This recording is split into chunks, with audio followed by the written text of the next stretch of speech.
Grace and peace to you this Thursday morning. Have you ever watched the Christmas movie National Lampoon's Christmas Vacation? If not, then that's okay. I'll set the scene up for you.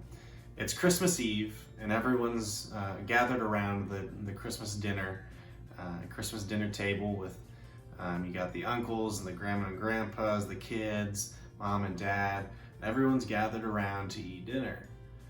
And then Uncle Lewis decides to get up and take a break from the family festivities, and he heads into the living room. Well, as he goes to the living room, he pulls a cigar out of his pocket, and he stands close up next to the Christmas tree. And then the scene cuts away from that and back into the dining room, where you can see the living room in the background, and you see this flash of fire come out from the living room.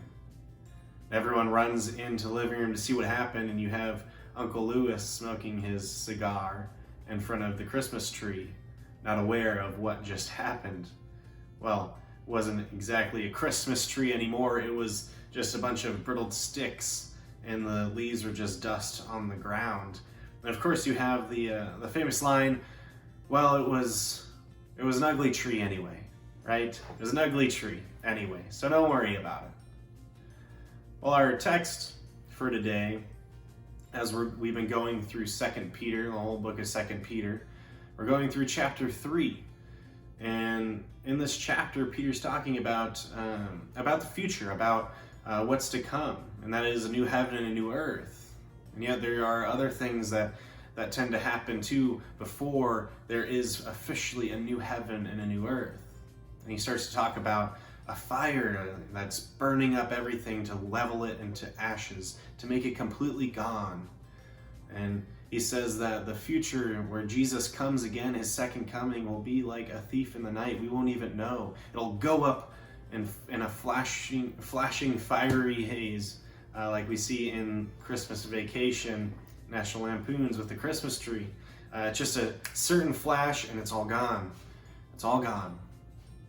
Well, in these times of desperation, in these times of pandemic, and we have a virus going on, there's a lot to think about, and it's rough because we can't necessarily do the things that we're used to doing. Many of us may go for walks into the park, and parks are closed now. We can't see the beauty that has been all around us, and yet we need to remind ourselves that this world, yes, it is beautiful, and God created it. We need to remind ourselves that it's also a fallen world, that it needs to go in a fiery blaze in order for something new to come up.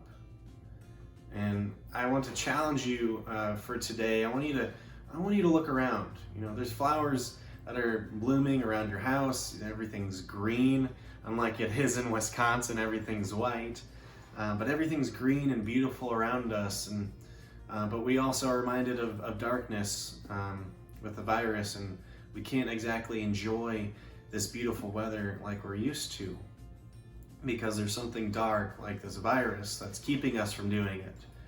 So I want to challenge you to think positively, not just in general think positively. I want you to remember that even though there's darkness like this coronavirus, and there's darkness all around us, even though all this darkness surrounds us, remind yourself that one day it'll all be gone.